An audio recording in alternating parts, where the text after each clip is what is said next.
আসসালামু আলাইকুম প্রিয় শ্রোতা, প্রিয় বন্ধুরা। আমি গতকালকে একটি ভিডিও বানিয়েছি যে পাঠাও কে চালাতে পারবেন, কে চালাতে পারবেন না।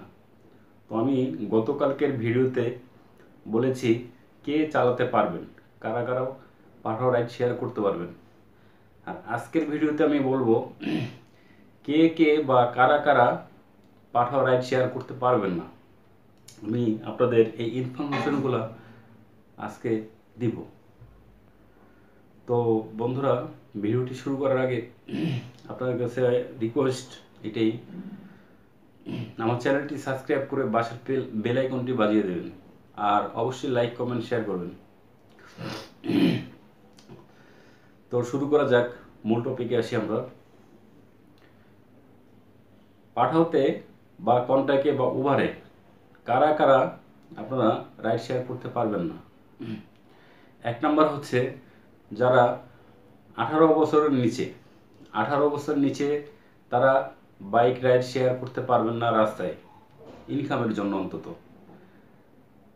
আর দ্বিতীয়ত হচ্ছে যারা নেশা খায়, মানে মাদক দ্রব্য, যেমন ধরেন মদ, গাঁজা, ইয়াবা, ফেন্সি, অন্যান্য যে যাবতীয় যে নেশাদ্রব্য আছে, সেগুলো যারা ইউজ করে, ব্যবহার করে, তারা বাইক রাইড শেয়ার করতে পারবেন না। 3 নম্বর হচ্ছে যাদের হার্ট দুর্বল, তারা কখনো বাইক রাইড শেয়ারটা অন্তত করতে পারবেন না পাঠাওতে। এখন আমি আপনাদেরকে বিস্তারিত বলার চেষ্টা করছি কেন পারবেন না তারা। প্রথমত হচ্ছে 18 বছরের নিচে যদি কোনো ভাই বা বন্ধুরা থাকেন, আপনারা রাইড শেয়ার করতে পারবেন না। কারণ রাস্তায় পুলিশ সার্জেন্ট ধরবে যে 18 বছরের নিচে তো নাবালক, এখনো বালক হয়নি, সাবালক হয়নি। পাঠাওতে যখন আপনি রেজিস্ট্রেশন করতে যাবেন 18 বছরের নিচে, তখন পাঠাও আপনাকে অ্যালাউ করবে না। এই হচ্ছে 1 নম্বর।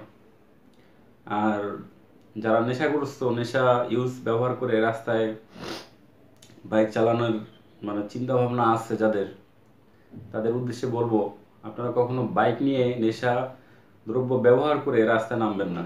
কারণ একটি দুর্ঘটনা সারা জীবনের কান্না। আপনি যে নেশাটা ইউজ করে, ব্যবহার করে রাস্তায় নামছেন ইনকামের জন্য, দেখা গেলো একটা দুর্ঘটনা ঘটলো, আপনার জীবনটাও চলে গেল। এখন পিছনে যে যাত্রী জীবনটাও চলে গেল। সেই যে যাত্রী জীবনের সাথে যে তার পরিবার জড়িয়ে আছে, আপনার জীবনের সাথে যে আপনার পরিবার জড়িয়ে আছে, এগুলো বহন করবে কে? এই হচ্ছে কথা। আর যারা মেইনলি হচ্ছে যারা শারীরিকভাবে দুর্বল এবং হার্টের সমস্যা আছে যাদের, তারা এই পাঠাও রাইড শেয়ার করতে পারবেন না। এটা হচ্ছে সত্যি কথা। কারণ যাদের হাত দুর্বল, তারা একটু মানে পরিশ্রমের কাজ করতে গেলে তারা হাঁপিয়ে যায়। আর যাদের শরীর দুর্বল, মানে খুব ক্লান্ত, তারা পাঠাতে বা কন্টাক্টে বা উবারে কোথাও আপনারা রাইড শেয়ার করতে পারবেন না, কারণ আপনাদের শরীর দুর্বল। আর পাঠাও, কন্টাক্ট বা উবার যেটাই বলেন, মানে 2 টাকা ইনকাম করার জন্য যে পরিশ্রম দিতে হয়, এই পরিশ্রম যাদের মানে শারীরিকভাবে অক্ষম বা শারীরিকভাবে দুর্বল, তারা আপনারা কুলায় উঠতে পারবেন না। আপনারা হয়তো দেখা গেল 2 দিন 3 দিন বা 6 দিন সপ্তাহে আপনারা বাইক চালালেন, আপনারা পরে 15 দিন অসুস্থ হয়ে থাকবেন বিছানায়। তো লাভ হলো কি? কোনো কিছুই হবে না। তাই আপনি আপনার শরীর সচেতন করে, ভালো করে পিটফাট করে, তারপর আপনি বাইক নিয়ে রাস্তা নামুন। তো এক ভাই আমাকে আজকে কমেন্ট করে বলছে যে আমি 5-6 ঘন্টায় 1600 টাকা ইনকাম করি, এটা নাকি আমি চাপা মারছি এবং কি আমি নাকি জাদু জানি। আমি সেই ভাইয়ের উদ্দেশ্যে বলি, ভাই আপনি আমার ভিডিওটা দেখেন, আমি আপনার প্রশ্নের উত্তরটা আজকের এই ভিডিওতে আমি দিচ্ছি। আমি কোনো চাপা মারছি না, কোনো জাদুও না, কোনো ট্যাকটিক না। জাস্ট কিছু কিছু মানে রাইড শেয়ার করতে একটু টেকনিক খাটাতে হবে। খাটাইলে আপনিও পারবেন আমার মতো 1500, 1600, 2000 টাকা ইনকাম করতে। তো টেকনিকটা আমি আপনার উদ্দেশ্যে বলছি, সবাই শুনবে, সবাই ইউজ করবে টেকনিকটা। টেকনিকটা হচ্ছে, আমি যখন বাইক নিয়ে বের হলে আমি ওই কোথাও কোনো স্ট্যান্ডে আমি বসে থাকি না। এটা হচ্ছে আমার 1 নম্বর পয়েন্ট। কিছু কিছু বাইকার আছে ঘন্টার পর ঘন্টা বসে থাকে, চিন্তা করে যে কম টাকার টিপ ভাড়া মারবো না, দেখি বেশি ভাড়া পাই কিনা, যাত্রীকে মানে মানে করে হয়রানি করে বেশি টাকা আদায় করতে পারে কিনা, এই চিন্তা ভাবনা, এই মন মানসিকতা নিয়ে তারা স্ট্যান্ডে বসে থাকে। কিন্তু আমি তাদের মতো করি না। আমি আমার মতো, আমি দেখা গেল 200 টাকার ভাড়া, সেখানে আমি যাত্রীর কাছ থেকে হয়তো 20 টাকা আমি কম নিই। কম নিলে দেখা গেল আমি যে ট্রিপটা চলে গেলাম 180 টাকার ট্রিপে, যাত্রীকে গন্তব্যস্থলে স্থানে পৌঁছে দেওয়ার পরে সেখান থেকে আমি আরেকটা ট্রিপ পেলাম। কিন্তু আমি যখন এই ট্রিপটা নেব না 180 টাকার, ওই 200 টাকা যদি বলে আমি বসে থাকি, তো ওই স্থানে আমার বসেই থাকতে হবে। ঠিক আছে, এই হচ্ছে 1 নম্বর। আর দ্বিতীয়ত হচ্ছে, আমি আপনার করি পল্টন, নয়া পল্টন, এখানগুলোতে আমি বেশি টিপ মারি। তো এখানে টিপ যদি হয়, কপালে থাকে, তাহলে 2 ঘন্টায়ও আপনি 800 টাকা ইনকাম করতে পারবেন, মাত্র 2 ঘন্টায়। সেটা কিভাবে বলি, সেটা হচ্ছে কিছু কিছু বিদেশগামী যাত্রী মেডিকেল টেস্ট করানোর জন্য ঢাকা শহরে আসেন, বা নাম করা মেডিকেলে তারা টেস্ট করেন বিদেশ যাওয়ার জন্য। তো সেই সমস্ত ভাইরা বাইক ভাড়া নেয় কীরকম, যাওয়া আর আসা। ধরেন পল্টন থেকে যাবে আপনার গুলশান মেডিকেল করার জন্য।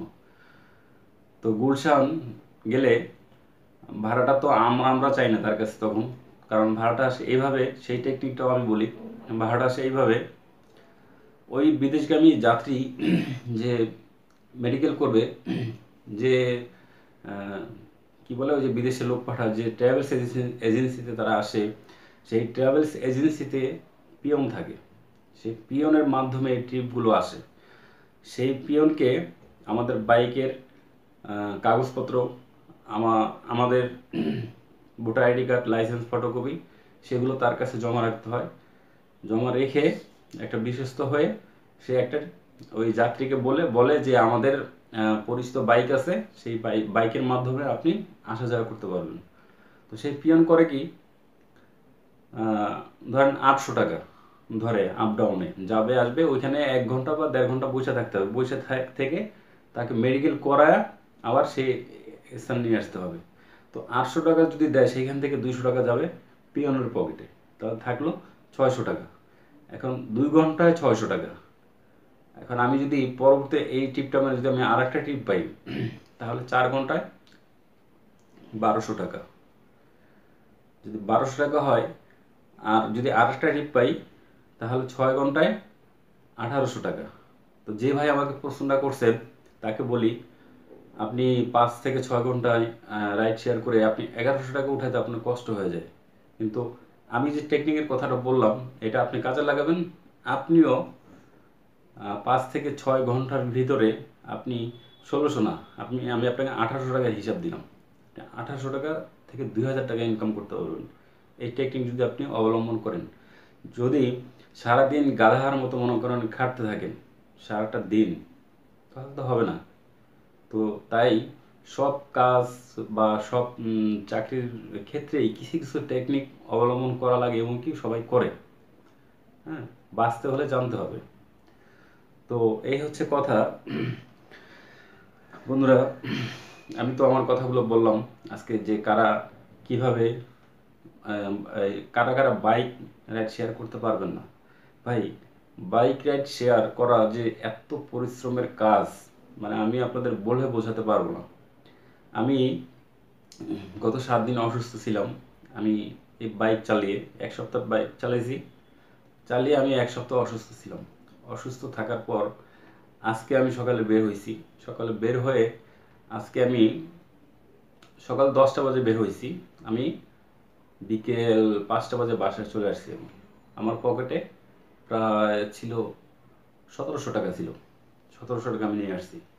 তো আমি আর পারি না, আমার এই মাথা, আমার জ্বর এসে পড়ছে, আবার মাথা ধরে গেছে, মানে প্রচণ্ড পরিমাণ রোদ, এত রৌদ্র, মানে জ্যামে যদি পড়া যায় বোঝা যায় যে আসলে যে কি অবস্থা। তো এই জন্য আমি বলি যে আপনাদের যাদের শারীরিক দুর্বলতা আছেন তারা বাইক রাইড শেয়ার করবেন না, কারণ একটা দুর্ঘটনার সম্মুখীন হতে পারেন আপনারা। আর যাদের হার্টের সমস্যা আছে, হার্টের সমস্যা থাকলে তারা বাইক শেয়ারটা করবেন না, কারণ যে কোনো সময় আপনারা হার্ট অ্যাটাক করতে পারেন। এক, আর সবাইকে একটা পরামর্শ একটা কথা বলি। কথাটা হচ্ছে, যারা বাইকার তারা এই ভুলটা বেশি করে। ভুলটা হচ্ছে সারাদিন বাইক চালিয়ে বাসায় এসে গোসল করে। গোসল তো অবশ্যই করবেন, কিন্তু আপনারা এই গোসলখানায় ঢুকেই প্রথমে মাথায় পানি দিবেন না, কারণ এটা হচ্ছে এই গরমে মাথার ভিতরে যে রগগুলো থাকে সেগুলো ফুলে ফুলে থাকে, মাথা ব্যথা তো থাকেই, মানে ফুলেছে এর কারণে মাথা ব্যথা করে। তো সেই অবস্থায় ধরেন আপনি একটা গরম জিনিসের উপর যদি পানি ঢেলেন, স্যাম করে উঠবে, স্যাত করে উঠবে। তো মাথাটাও সেরকম, মাথার ব্রেন মগজগুলো গরম থাকে রৌদ্র থেকে আসার পরে। তখন যদি আপনি ঠান্ডা পানি ঢাললে স্ট্রোক করার মানে চিন্তা, এই বেশি রিস্ক থাকে স্ট্রোক করার, ব্রেন স্ট্রোক। তো এই ব্যাপারটা আপনাদের আমি জানিয়ে দিলাম। আপনারা রাইড শেয়ার করে এসে প্রথমত মাথায় পানি ঢালবেন না, প্রথমে শরীরে পানি ঢালবেন। শরীরে পানি ঢেলে আস্তে আস্তে একটু একটু মাথা পানি ঢালবেন, তারপরে পুরো গোসলটা সেরে নেবেন। তো এই কথাটা আমি আরও অনেকের কাছে শুনছি, বেশিরভাগ মানুষ ব্রেন স্ট্রোক করে গোসল করার সময়। তাদের ডেড বডি পাওয়া যায় বাথরুমে, টয়লেটে। ঠিক আছে, এই ব্যাপারটা আপনারা জানবেন, শুনবেন। আমি সত্যি বলছি না মিথ্যা বলছি। যদি আমার কথা সত্যি হয় তাহলে অবশ্যই এটা আপনারা মেনটেন করবেন ভালোভাবে, রিস্ক মুক্তভাবে আপনারা থাকবেন। তো এই ছিল আমার আজকের ভিডিওটি অবশ্যই নিশ্চয়ই আপনাদের উপকারে আসছে, হেল্পফুল হয়েছে। যদি আপনাদের উপকারে আসে দয়া করে প্লিজ বেশি বেশি শেয়ার করবেন, লাইক করবেন, কমেন্ট করবেন। আমি এখন চিন্তা ভাবনা করছি আপনাদের জন্য, আমি আধাবেলা বাইক রাইড করব সকাল থেকে দুপুর পর্যন্ত, তারপরে এসে ঘুমাবো, খাওয়া দাওয়া করে গোসল টোসল করে ঘুমাবো, ঘুমিয়ে তারপর আপনাদের জন্য দৈনিক একটা করে ভিডিও বানাবো ইনশাল্লাহ। তো আজকের মতো চলে যাচ্ছি বন্ধুরা, ভালো থাকবেন সবাই। আসসালামু আলাইকুম।